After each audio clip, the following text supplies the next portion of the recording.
রাজনীতির যে ক্ষেত্রটা এটা কিন্তু আপনাদের সাংবাদিকদেরকে ছাড়া হচ্ছে অচল। আচ্ছা, আমি একটা সময় উপস্থাপনা করেছি এবং আলহামদুলিল্লাহ বেশ ভালোভাবেই করেছি, যে corporate events, television shows, news presentation অনেক জায়গাতেই উপস্থাপনা করেছি। কখনোই আলোচিত উপস্থাপিকা ছিলাম না। আর মডেল শব্দটা অনেকটা আমার বাহ্যিক রূপের ওপরেই হয়তো আপনারা ফেমাস করে ফেলেছেন, তবে ইনশাআল্লাহ সামনে যদি মডেলিং করার কোনো ভালো সুযোগ পাই, আমার মনে হয় আমি সেটাকে পজিটিভলি দেখব। আমি এই প্রশ্নটা অনেকবার উত্তর দিয়েছি যে রাজনীতিতে কারো আসা যাওয়ার কোনো সুযোগ নেই। আমি দুইজনই রাজনীতির অংশ। আপনি হয়তো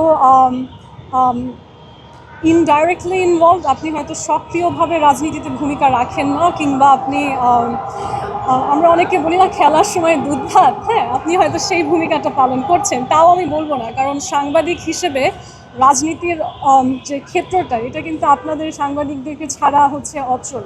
মানুষের কাছে পৌঁছাতে, তথ্য পৌঁছাতে এই সাংবাদিকতার সেক্টরটা অনেক ইম্পর্টেন্ট। সো আপনারাও রাজনীতির একটা ভালো সক্রিয় অংশই।